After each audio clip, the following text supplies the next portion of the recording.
Suppose if you are going to measure your height, so you have to put measuring tape at one end, and that could be act as a reference point.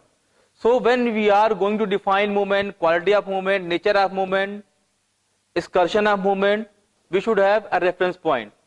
So until unless we don't have any knowledge about axis and plane along which movement takes place, around which movement takes place, either movement is going towards axis or towards plane, either movement is going away from the axis, whatever things, we should have a complete knowledge of axis and plane.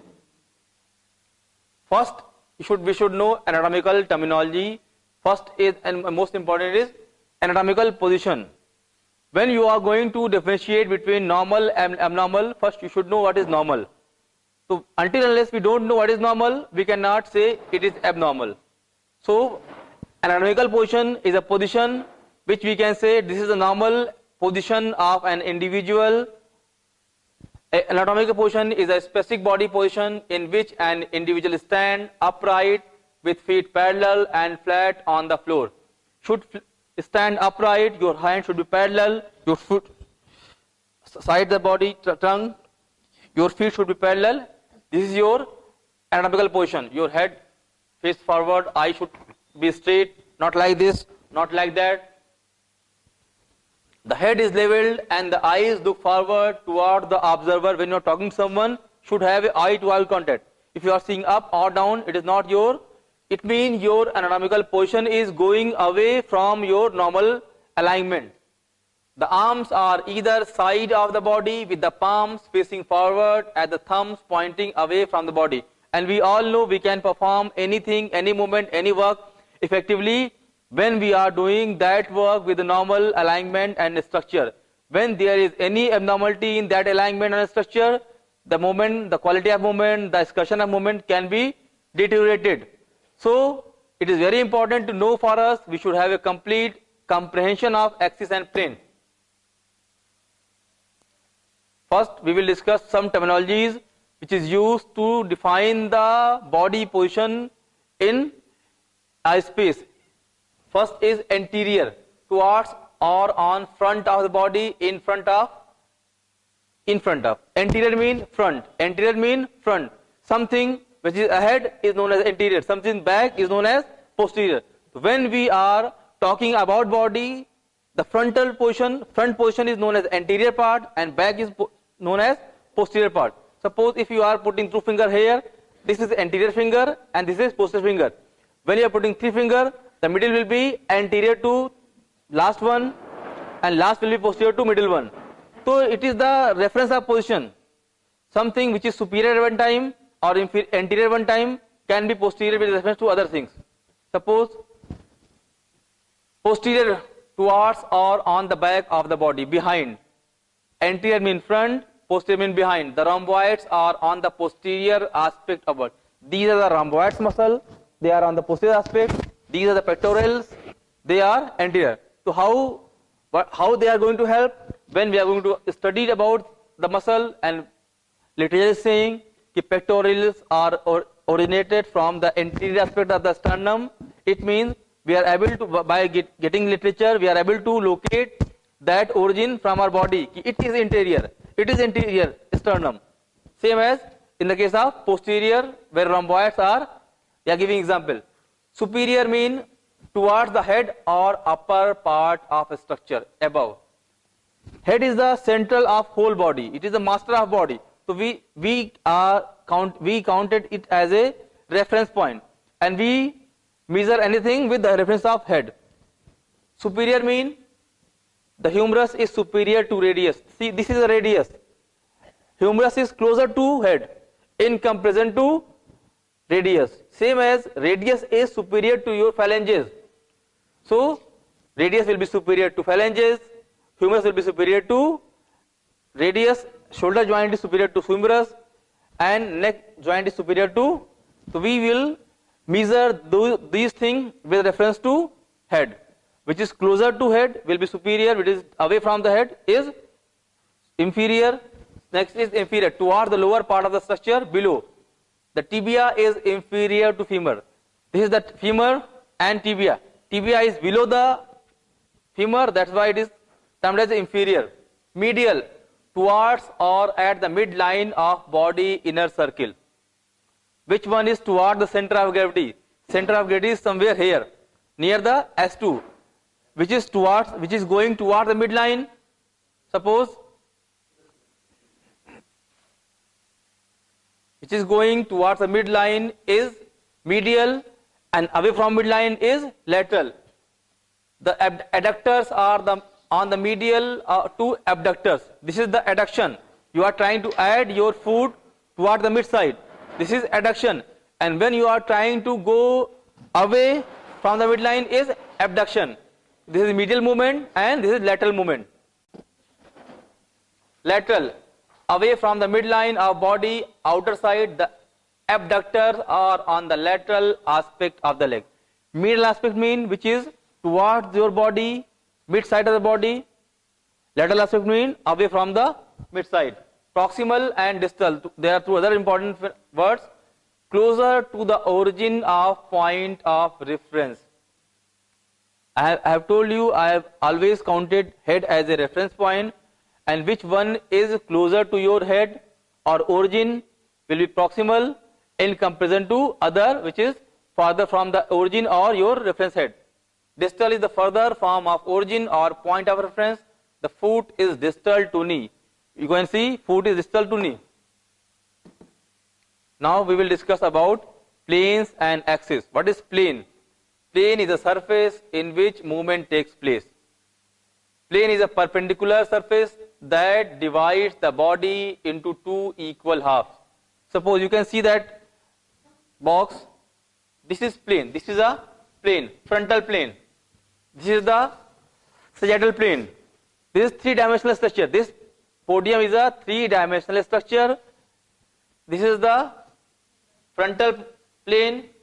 This is the sagittal plane, and this one is the horizontal transverse plane. Transverse plane. Human movements are described in three dimensions based on a series of plane and axis. There are three planes of motion that pass through the human body. There are three planes of motion. We can move our hand in this plane, and in this plane.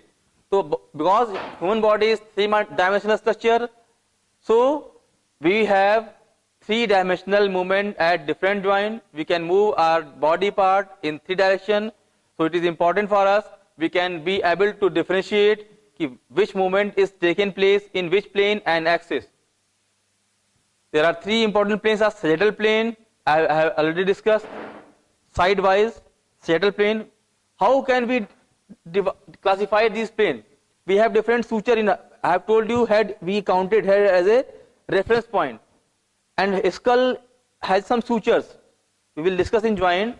This is a sagittal suture. This is a sagittal suture. There is some stitching in the skull bone, and the stitching of this half by a suture is known as sagittal suture. Same as here, frontal suture. And third is transverse. Transverse mean this type of. Now we will discuss about the sagittal plane. The sagittal plane lies vertically and divides the body into right and left part. Sagittal plane. I have told you this is your sagittal plane. If you are trying to divide one portion in two sagittal plane, you have to separate. We have divided from here. We are going through a sagittal plane. We are cutting this podium through a sagittal plane to divide this podium into two left and right half. So sagittal plane can divide any structure into left and right half, medial and lateral. You can say anything. Next is the frontal plane. The frontal plane also lies vertically, however divides the body into vertical mean longitudinal axis. Vertical mean longitudinal axis. Both, either you are trying to cut this podium in sagittal plane or in frontal plane, should apply a razor in vertical line. You have to apply a vertical line. In sagittal plane, you are trying to divide the podium in left and right half, but in frontal plane, you are trying to divide the podium into anterior and posterior half. So we can correlate this plane with the different anatomical terms. Sagittal plane is a plane which can divide your body into left and right half, whereas frontal plane can divide your body into frontal and front and back half. Third is transverse plane. The transverse plane lies horizontally and divides the body into superior and inferior part. This is the, if you are trying to cut from here, superior part and inferior part. Now come to axis. I have told you plane is in which movement takes place, and axis around which movement takes place. This is the difference. An axis is a straight line around which an object rotates. Axis is a point where angular motion takes place. Suppose if something is moving like this, so this is the axis along which, like Earth. Earth is moving over an axis. Movement at the joint take place in a plane about an axis. There are 3 axes of rotation. Like planes, there are 3 planes, same as there are 3 axes. And you should know plexus, planes and axes are perpendicular to each other. Suppose if it is a frontal plane, so it will be the frontal axis. If it is saddle plane, it will be the frontal saddle axis. So plane and axis are perpendicular to each other, and there are 3 axes: saddle axis, frontal axis and vertical axis. If any movement is going there like this, it means this is your saddle axis and you are moving around a saddle axis. Same as if you are moving your hand like this, it means you are moving your body part or arm around a frontal. This is front, and front is acting an axis. Front is acting as an axis. So when you are going for flexion and extension of your arm is moving around and frontal axis. When your arm is going for abduction and adduction, your arm is moving around and frontal axis. This is sagittal. Your arm is moving around sagittal axis. Clear? Third is vertical axis. This is your vertical. When you divide this podium in equal half, 2 planes, this will be a sagittal vertical axis, and when you are moving anything around that will be termed as a sagittal axis. Rotations, shoulder rotation or all rotations occur around sagittal axis, vertical axis. The sagittal axis passes horizontally from posterior to anterior and is formed by the intersection of sagittal and transverse plane. The sagittal axis passes horizontally from posterior to anterior and is formed by the intersection of sagittal and, I have told you, this is the sagittal axis. This is the sagittal axis, and any movement which is taking place here, so it is formed by the intersection of frontal and sagittal. This is the sagittal plane, this is the frontal plane. And when you are doing any movement like here, this movement is because of intersection of frontal axis and sagittal. The frontal axis passes horizontally from left to right and is formed by the intersection of frontal and transverse plane. Frontal plane, frontal axis. This is your front. If you are doing any movement here,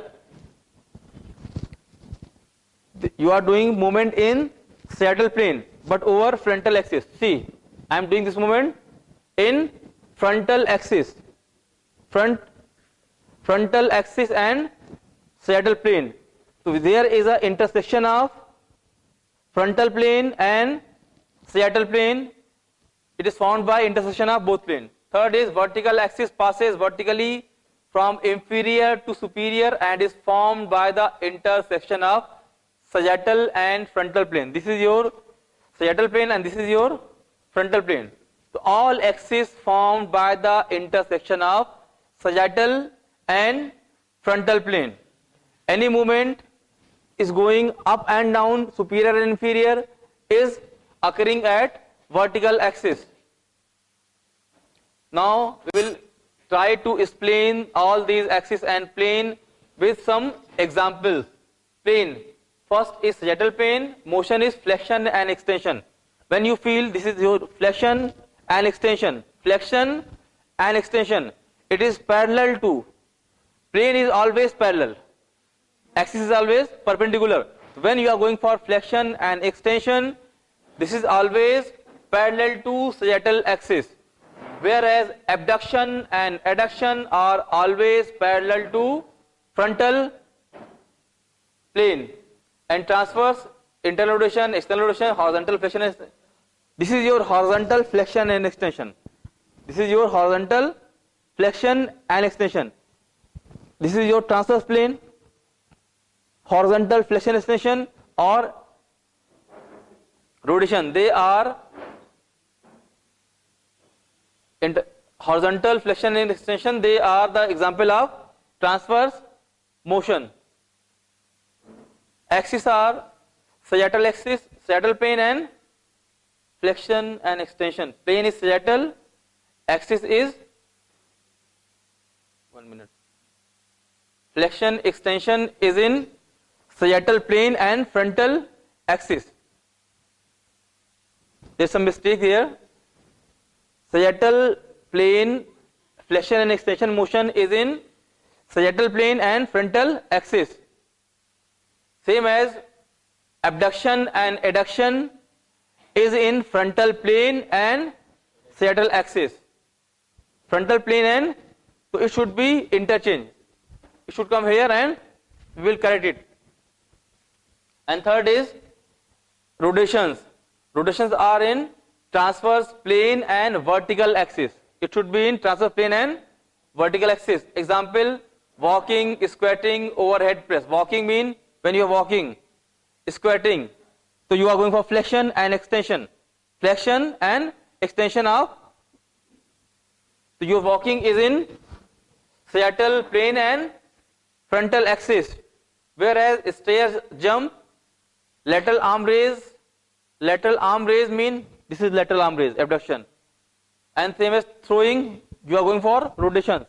When you are throwing something, so you are performing a movement against the transverse axis and in sagittal plane.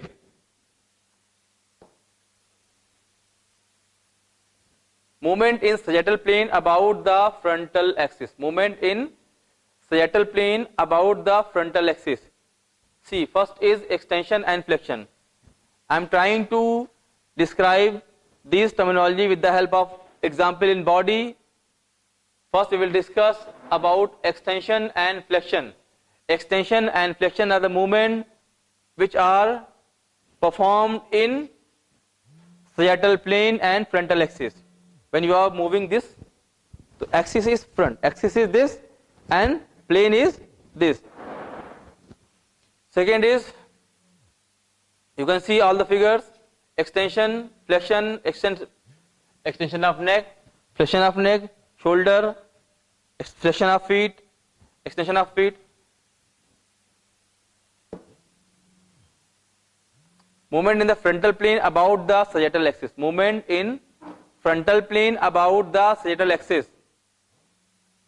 Abduction, adduction. This movement is parallel to frontal plane and perpendicular to sagittal axis. You can see abduction, adduction of arm, radial deviation. See, radial deviation, this. Ulnar deviation and radial deviation. This is the plane. You are going toward the sagittal plane. This is sagittal plane. This is sagittal plane and frontal axis. Rotation is you are moving the things over the. This is the frontal axis. There is a rotation takes place. So, radial deviation, ulnar deviation and radial deviation. The movement takes place in frontal plane and sagittal axis. Movement in transverse plane and horizontal or vertical axis. Rotations, all the rotations, any movement which is in sagittal plane, this movement is in sagittal plane but along the transverse axis.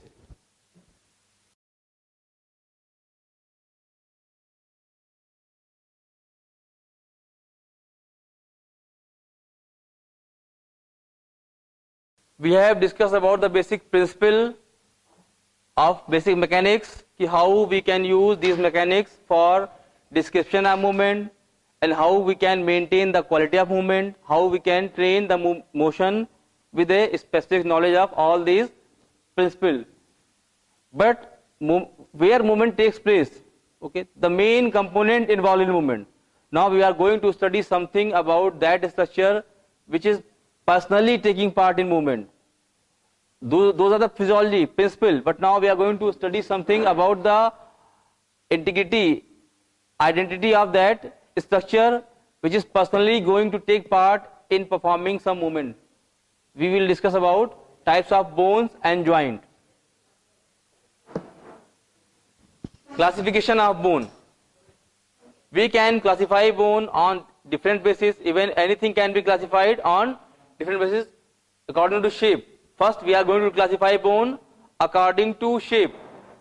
Long bones and short bones. Flat bones, irregular bones, pneumatic bones, sesamoid bone, accessory bones, and heterotrophic bone. Now we will discuss one by one in detail. Long bones. Long bones are some of the longest bone in the body, such as the femur, humerus, tibia, but are also some of the smallest, including metacarpals, metatarsal, and phalanges. Long bones. Each long bone has the following structure: diaphysis, containing a medullary cavity and a nutrient foramen typically. Diaphysis is the, if you have familiar with the bone, there is two heads, one proximal head, one distal head, and the space or flat structure between two heads, two round shaped structure, is known as diaphysis, which connecting the two articulating head of bone is known as diaphysis. Second is epiphysis. Two expanded, smooth and articular end covered in hyaline cartilage to help protect the bone and aid in shock absorption. I have told you that bone has two heads, one proximal, one distal, and cylindrical structure is in between. The cylindrical structure is known as diaphysis, and two round shape or irregular shape heads are known as epiphysis. Epiphysis is covered with hyaline cartilage. Cartilage is a soft structure which is softer than bone. It has less density than bone. It has more collagen fiber, less amount of minerals, whereas bone has more amount of mineral and less amount of cartilage. If we will discuss about the ratio of all two things in bone, bone is made up of 2/3 of cortical bone. Your harder bone is made up of 2/3 of calcium phosphate and 1/3 of cartilage. That's why, because of presence of more amount of inorganic substances, bone is harder. Calcium is a hard material, so it is adding to bone get stiff, harder, stronger. But the end of bone, that is epiphysis, are always softened. They are made up of spongy bone. Bones are two types. One is cortical bone, other is spongy bone. So the part of bone which is going to make a joint. Joint is an area which is going to articulate with the other bone. That area is made up of a soft bone, soft, that is no spongy bone. Why it is spongy? Because whole the load is going to stress over that area. So if it is harder, there will be more wear and tear. If it is softer, there will be less damage. And God has augmented this epiphysis with some amount of articular cartilage. So by adding an articular cartilage over the bone, the shock absorbing capacity of bone is increased. For example, suppose if you jump over a floor or over the mattress, you will not get injured over the mattress, but you will have severe injury when you are jumping over a harder surfaces. Same as, what is the mechanism behind that? When you are jumping over a mattress, your weight is distributing in horizontal plane, not in, according to Newton's third law, when you are jumping over any structure, it will give you same response opposite. But if it is softer enough, it will not apply the force directly opposite. It can distribute the load in horizontal manner, so minimal amount of load will go vertically. So you will feel less amount of reaction. Whatever you are giving to the floor will give you equal. But if the floor is softer enough, So most of the load is distributed in horizontal plane, not in vertical plane. So you will have less response, less reaction force from the ground. Same as by making epiphysis soft enough from a spongy bone by adding articular cartilage, the purpose of making this epiphysis softer to give a joint to shock absorbing capability. Long bones. Long bone can be typically of three types. Typical long bones like femur, radius, humerus, etc. Femur is the longest bone of the body.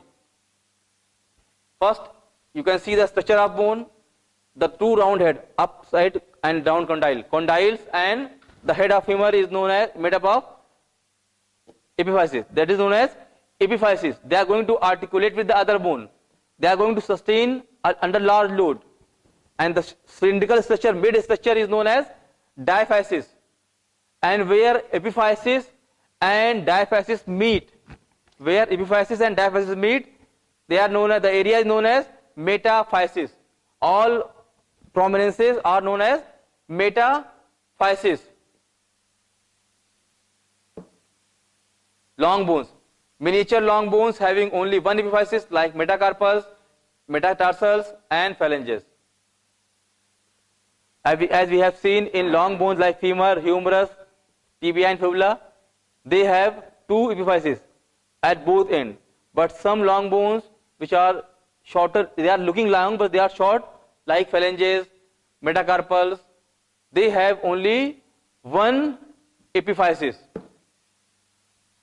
So you can see anatomy of hand, these all bones, metacarpal bone are long bones and they have only one metaphysis. Long bones, modified long bones having no medullary cavity like clavicle. Medullary cavity is the characteristic feature of long bone. And medullary cavity has a bone marrow, which is the great source of calcium as well as it has homeostatic function. Generation of RBC within your medullary cavity by your bone marrow. But long bones, either one long bone has two epiphyses, one long bone has only one epiphysis. Example is your metacarpal metatarsal, and there is other one long bone which is first bone which is horizontal in body. All bones in the body are vertical, but one bone in the body is horizontal, that is clavicle, and it is also long bone. All long bones has cavity inside which is filled with bone marrow, but your clavicle is a bone, it is long bone, it doesn't have any medullary cavity. It is a third type of long bone.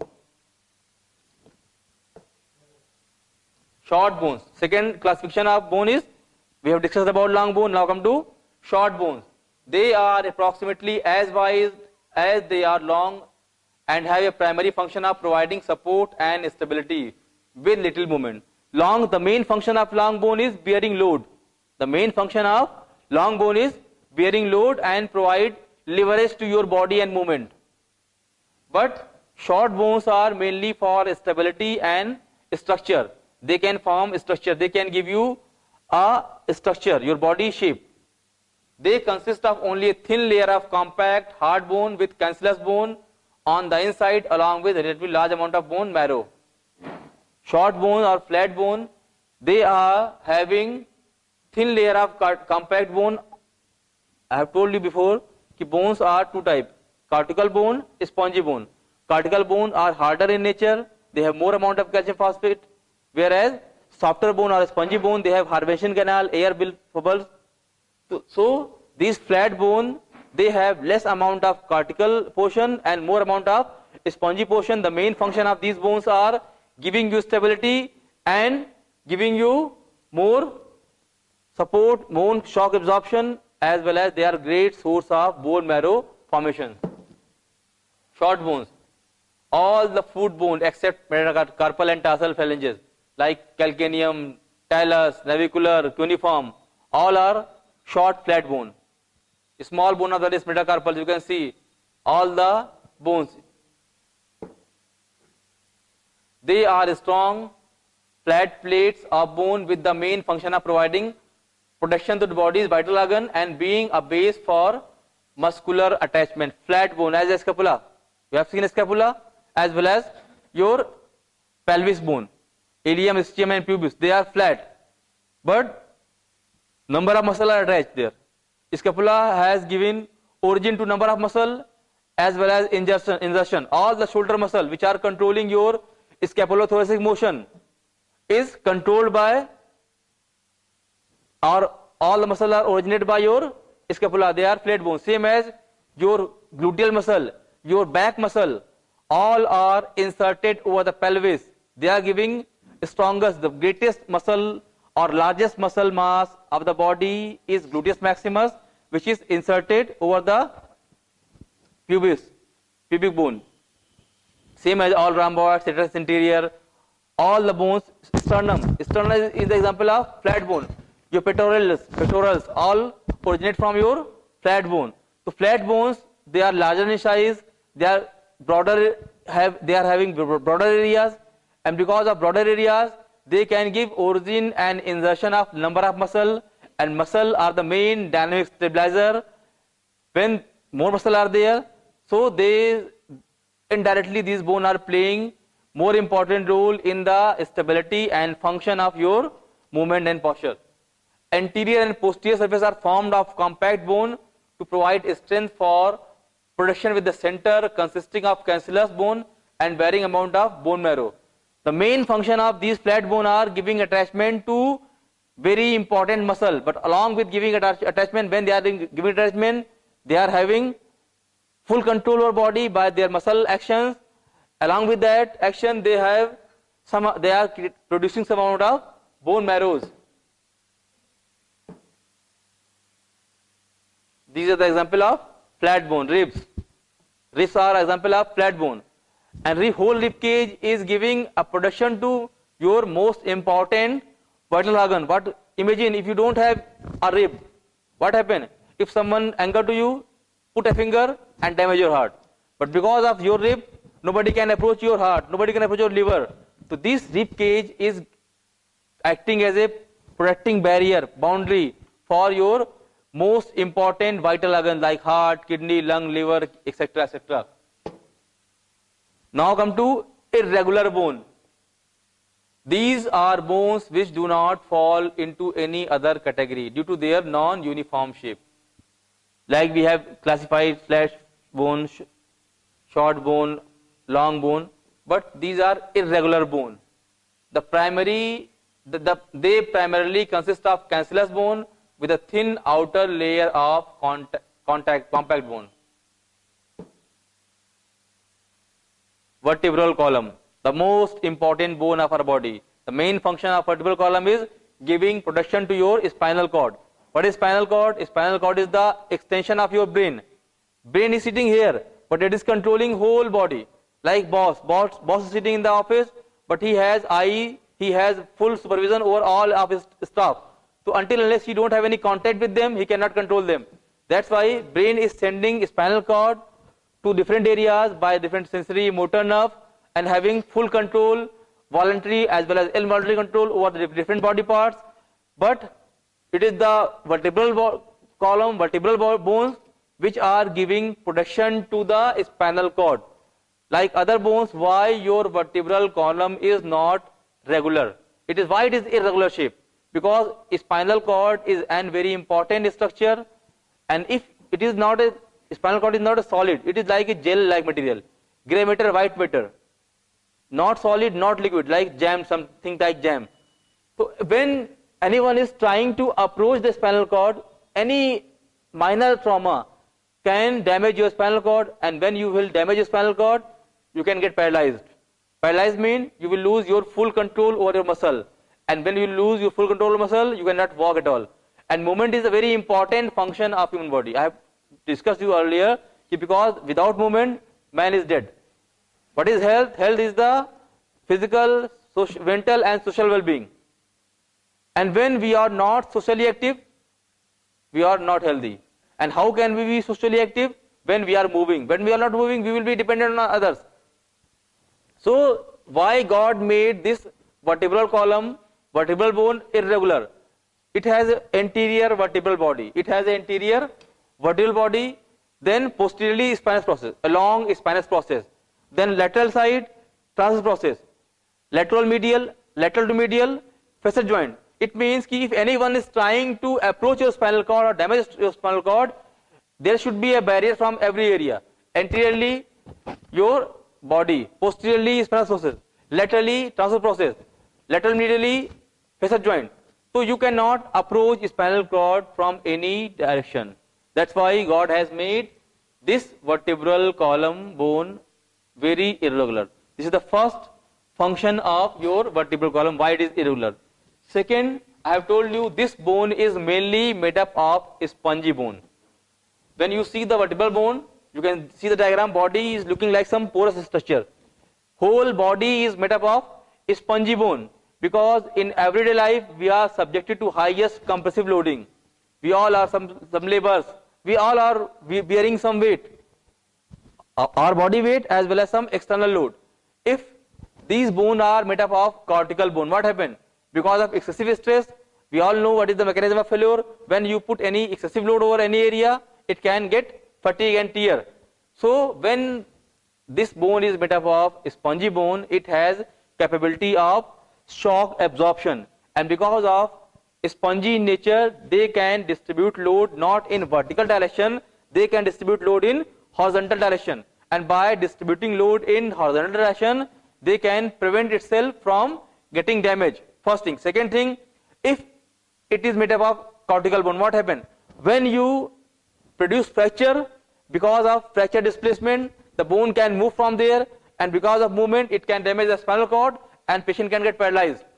Because of, if that vertebral column is made up of cortical bone, when you had created any fracture, hard fragment can move from the area and can damage the spinal cord. You can see the spinal cord is just coming inside. This is the extension of spinal cord. So when spinal cord damage, it could damage spinal cord. But when there is any, if you put any amount of excessive stress, if you put whatever load, or if you are in normal posture and you are putting any excessive load over your body, so some amount of load can be distributed in horizontal plane by your cancellous bone. There is some disc over that vertebral body. There is a disc which is filled with the air filled like gel-like material, which also has capability to distribute the axial load in horizontal direction. So by two mechanisms, God has given a full protection to our spinal cord by making this bone irregular. Now come to pneumatic bone. Irregular bone may contain large air spaces lined by epithelium, maxilla, sphenoid, etc. have the following function: make the skull light in weight, help in resonance of voice, act as air conditioning chambers for inspect. Some bones like orofacial bone as well as skull bone. If skull is heavy, if it is made up of very heavy bone, these bones has a number of air filled space, and the bone which have more amount of air filled space in there, they are known as pneumatic bone. So all vocal cord bone, because when we are speaking anything, when we are trying, it is because of we are producing some frequency with the sound, and when our frequency of bone or muscle is matched with the air, we are trying to produce some voice, which is useless. Without voice, we cannot communicate to anyone. So God has made those bones which are taking part in creating some resonance with the air. They are made up of spongy bone, because air can resonance with air. Resonance, you know what? Matching. What is resonance? Matching. So when your bone air can match with the external air, there will be some vibration and sound generation. So it is made up of pneumatic bone. What is pneumatic bone? Which has more amount of air filled chambers in its histology. Same as God has created this skull. Skull is protecting your brain, your masterpiece of master system of your body. So pneumatic bones are very important because of more amount of air filled things, they are lighter in weight. So the whole your brain is covered with light bone, harder, strong, but they are having light weight. First thing. Second thing, the most important function of this pneumatic bone, act as air conditioning chamber for inspired air. Sometimes we are driving in very chilly area and we are inhaling very cold air. Sometimes we are sitting in front of fire, we are inhaling hotter air. Can you imagine if we inhale any temperature of air which is not matching our body temperature, it can damage our body. It can damage your body. So these, because of these bones, they are having airs. If they are feeling, our body senses are feeling, whatever air we are inhaling is not matching the normal temperature of our body which is required for our body. So they can, either if you are inhaling hotter air, these bones can bring that hot air into cooler which is suitable for your body, and sometimes when you are inhaling colder air, these bones are helping those bones to get hotter. So this is the most important function of pneumatic bone. They can condition your inhaling air according to your body need. Okay, this is the example of pneumatic bone. You can see the number of air filled spaces which are helping in all these peculiarities. Next. Now come to sesamoid bone. They are short or irregular bone embedded in a tendon or joint capsule, have no periosteum and ossify after birth, related to articular or non-articular surface, and surface of contact are covered by articular cartilage and lubricated by bursa or synovial membrane. Patella. Patella is not a true bone. We are having patella. It is just between the femur and tibia and act as a pulley. It is giving us some mechanical advantage. What is the function of pulley? Pulley can change the direction of pull. So patella is not a true bone. It develops when child born. It means this bone develop after delivery. They are short or irregular bone. You can see patella is not a regular shape. Somewhere it is peak, somewhere has a throw, and irregular bone. Embedded in a tendon or joint capsule. You can see patella is located between tendon of quadriceps tendon and patellar tendon.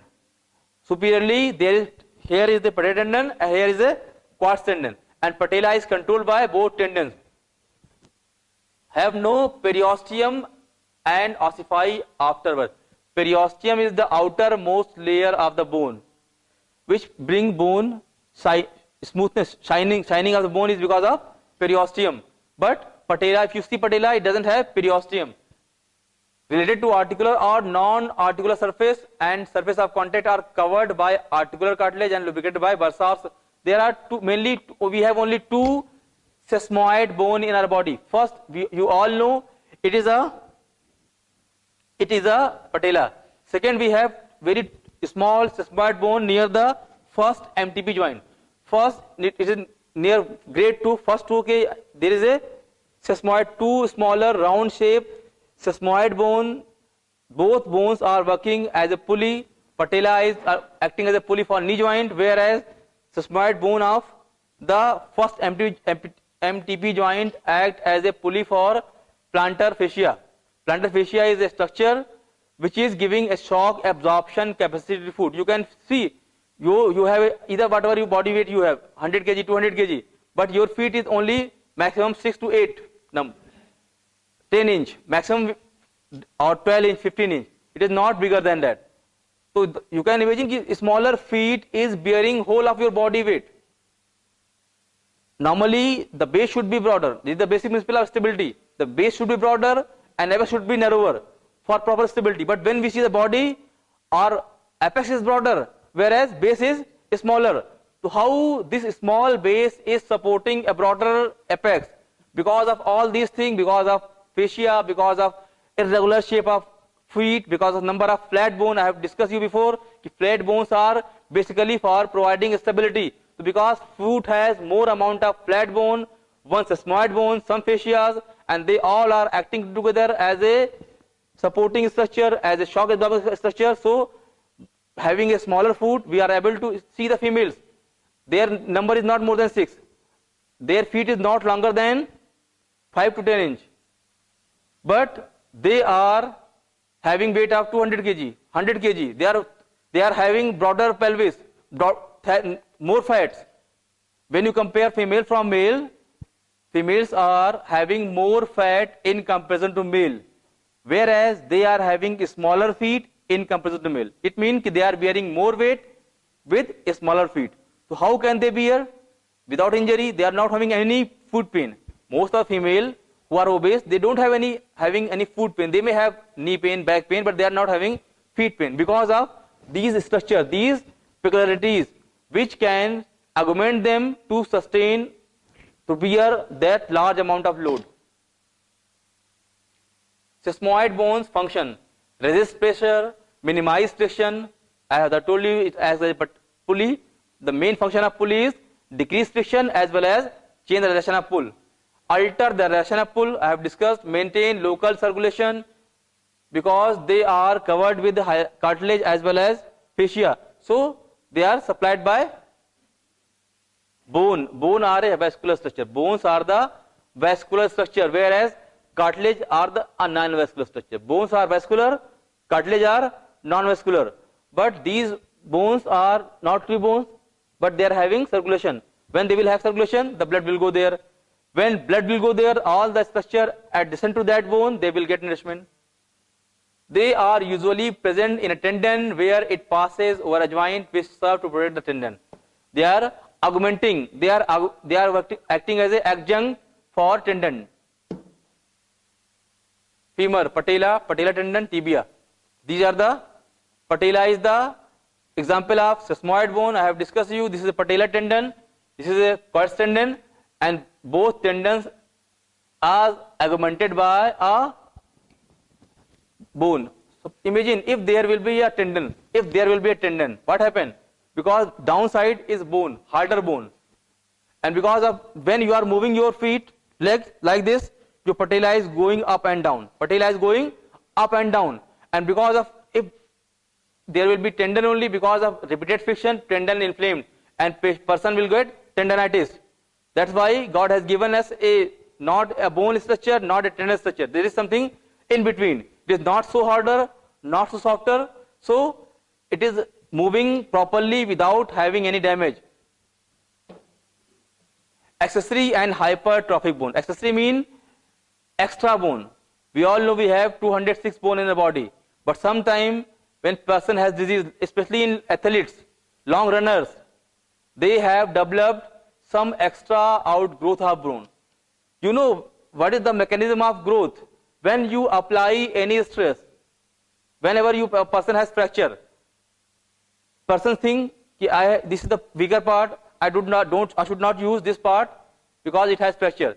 But you should know that after fracture, after healing, the fractured area is more stronger than the previous one, because our body mechanism feel that this part was damaged because earlier it was weaker.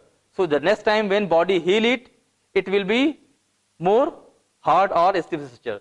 So that area is more stronger. Same as when we are overusing our tendon. Suppose when we are running, when we are doing any activity, it means you are contracting and relaxing your tendon. Every time your tendon is exerting a pressure over bone. Whenever you are doing any activity, your tendon is exerting a pressure over bone. Every time it is dragging bone toward its side. Suppose if you put any screw in the wall and tie it with a rope, every day when you drag it, after some time it will come out along with some plaster. Same as when tendon is attached to bone and you are repeatedly using it without proper training, what happens? Because of repeated contraction, it will drag periosteum towards its side, and because of repetitive stress over periosteum, the periosteum will bulge out. The periosteum will bulge out, and they will say it is calcaneal spur, bone बढ़ गई. You can feel. Persons come to you, I have pain here, and when you have X-ray, you will see there is some ingrowth, outgrowth of the bone. That is known as accessory bone. Accessory bone not always present as ununited epiphysis developed from extra center of ossification. Okay. Ununited, I have told you, bone has three things: epiphysis, metaphysis, diaphysis. And where epiphysis unite to metaphysis, there is one plate known as epiphyseal plate, and that plate is responsible for bone growth. And ununited epiphysis. Ununited mean when child born, his bones are not united. Suppose if he has a long bone, femur is looking like, if you have X-ray of a child, femur will be divided into three parts. One head up, then diaphysis separate, then again diaphysis separate. When you have a X-ray of a child, his bone are not ossified. That's why child have more flexibility. That's why children has more flexibility, because their bones are not ossified. And why they are not ossified? Their epiphysis and metaphysis are not united. It will take some time to unite. That's why when we are going for a sport training and we want to identify the age of any athlete, we should go for his X-ray. And by seeing his X-ray, we can tell him what is his age. Anyone can see the Pakistani player, whatever age they have, all are saying I am 16 years. But we cannot believe until unless we are not scientifically prove it. So how can we know how much is their age? If you talk about plant, if you cut the plant, you can know the age, because there are rings formed in the stem, and count the ring and calculate the age. But there is no ring formation in human. We have to rely either on parents or individual himself. But if we want to prove how much age, what is his real age, we should go for X-ray. And the bones ossify till the age of 25. All bones, complete ossification takes place till the age of 25. It means when we born, suppose one bone, different parts of epiphysis separate, diaphysis separate. But as a course of time, they unite. But any bone which cannot unite at its age, it is growing, and resulted in outgrowth. Is known as excessive or hypertrophied bone. Can be mistaken for fractures. I have told you, when you have X-ray of child, you have two arms. One bone epiphysis ossified with diaphysis. But here you have some problem, some injury, and your bone is growing. So you will have one long arm and one short arm because of extra growth of bone. Okay? Can be mistaken for fracture. I have told you, when child born, all parts are separate and ossified later. Because of some reason, if it is not ossified, it can be counted as, it can be shown on X-ray, it is fracture or separate. Heterotrophic bone. Heterotrophic mean because of repeated stress, bone can grow. Or sometimes your tendon can be calcified and visible on X-ray as a bone. Tendon is a softer, bone is a harder. And X-ray shows only harder thing. When you have X-ray, it will not show the muscle. X-ray will show only bones. But sometimes because of repetitive use, repetitive tear, and I have told you, after every healing, the new structure will be harder than previous one. Suppose if you have a 10 time injury in a tendon, every time it will be harder, it can represent a bone. Okay, it will look like a bone. So this is known as heterotrophic bone. If some of soft tissue like tendon can get calcified and visible on X-ray as a bone. X-ray will catch all those things which is harder in nature. And if your tendon become harder, it will show on X-ray as a bone. So this is known as heterotrophic bone, developed in soft tissues. Example, rider's bone in adductor muscle. We had discussed about the shape-based classification of bone. Now we will discuss developmental classification of bone. First, we are going to discuss how bones develop, and on the basis of their development, we are going to classify it. First is membranous bone. Second is cartilaginous bone. And third is membrocartilaginous bone. Membranous bone, you know something about embryology. Embryology is we all develop from a very small zygote, one ova and one sperm. It is the diameter of sperm is in angstrom. You cannot imagine. And now I am 6 feet old, 6 feet long. So it means we are developing from a very minute particle up to this level. Same as bone. What you are seeing as a long bone, it is not long as before. It develops from something. So some bone which develops from membrane is known as membranous bone. Some bone which develop from cartilage. Cartilage is a dense connective tissue. Cartilage is a tissue which has a collagen fibers. Some bones can develop from collagen fiber. So this is the embryological classification of bone. They have classified bone on the basis of their development. The bones which developed by membrane are known as membranous bone. The bone which developed by cartilage are cartilaginous bone, and the bone which developed in whole procedure from embryo to whole full adult man.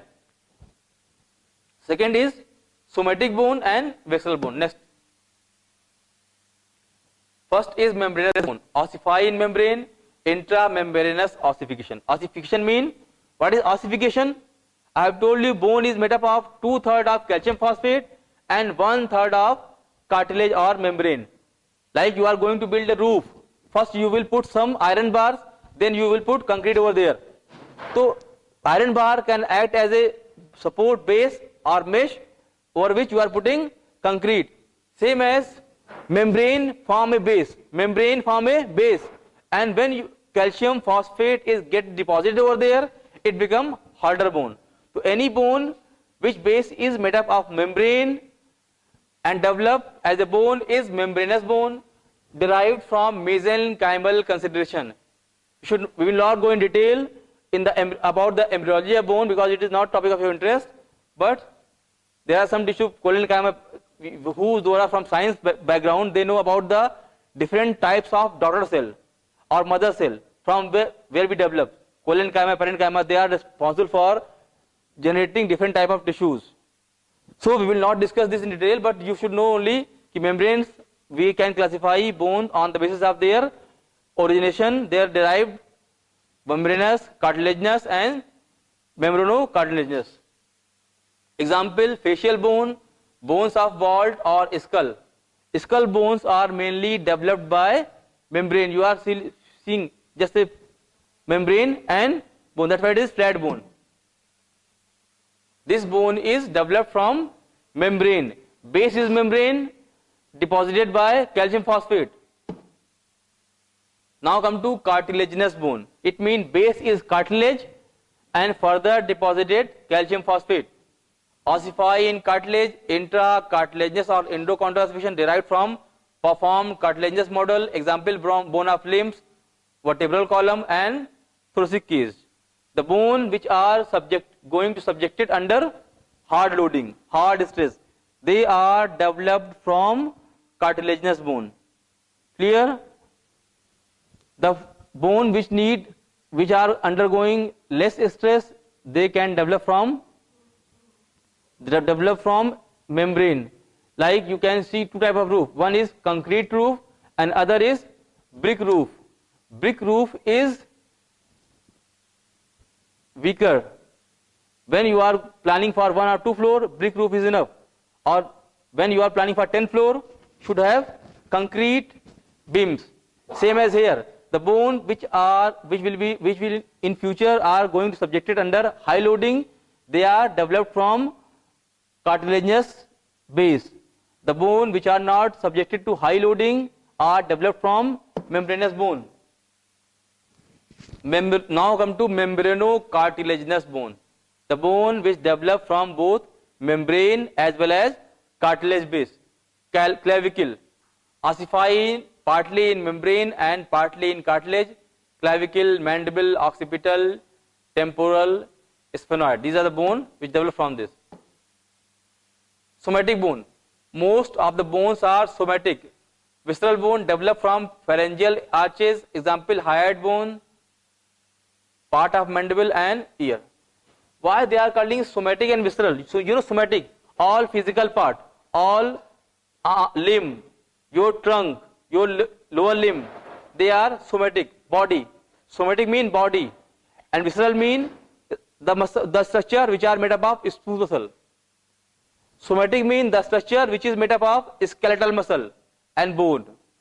Visceral mean the structure which are made up of smooth muscle like heart. Forget about heart. Heart is made up of cardiac muscle. Your GI system, your kidney, your liver, your pancreas, your GI system, all are viscera. They are made up of smooth muscle. So the bones which are made up of, which are limb bones, like they are somatic muscle, somatic bones, and visceral bones are which are developed from smooth muscle. Which base is smooth? Now come to regional classification. We have classified bone on the basis of their shape. We had classified bone on the basis of their origin. Now we are going to classify bone on the basis of their location in the body. Their location in the body. First is axial skeleton, which form the axis of body. This classification is very important for a physical professional, physical trainer professional, because we are referring this type of classification.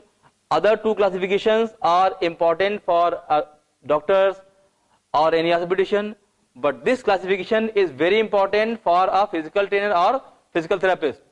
Skull, vertebral column and thoracic cage, which form axis, which form an axial skeleton, which form a vertical side, vertical portion of your bone, which bone form the vertical frame of your body is known as axial skeleton. And next is appendicular skeleton. Bones of the limbs are known as appendicular skeleton. Now come to structural classification. Microscopic classification, compact bone and cancellous bone. We had discussed earlier, compact bone, they are harder in nature, they have more amount of calcium phosphate and less amount of cartilage. Whereas cancellous bone, they have less amount of calcium phosphate, spongy bone. Compact bone. In compact bone, the hervation system are packed tightly together to form what appears to be solid mass. These bones are undergoing their main purpose is transmission of load. They are transmitting the load. They are not absorbing the load. They will take it and forward it. So they are stronger enough. They are harder in nature. They take the load from upside and transfer to the downside. Best developed in cortex of long bones. Adaptation to bending and twisting force. Adaptation means they are not, when you are trying to bend it, it will not bend. Adaptation means they have resistance to bend and twist. If you will try to bend it or twist it, it will tear but not bend. This is the histological structure of bone. Cancellous bone, it is lighter and less dense than compact bone. It consists of plate and bars of bone. The trabeculae are organized. It means for us it is only important that spongy bones, they are less compact hervation canal, they are loosely arranged, and because of loosely arranged structure, they are softer in nature, whereas cortical bone, they are densely arranged like solid and liquid. Why solid is solid?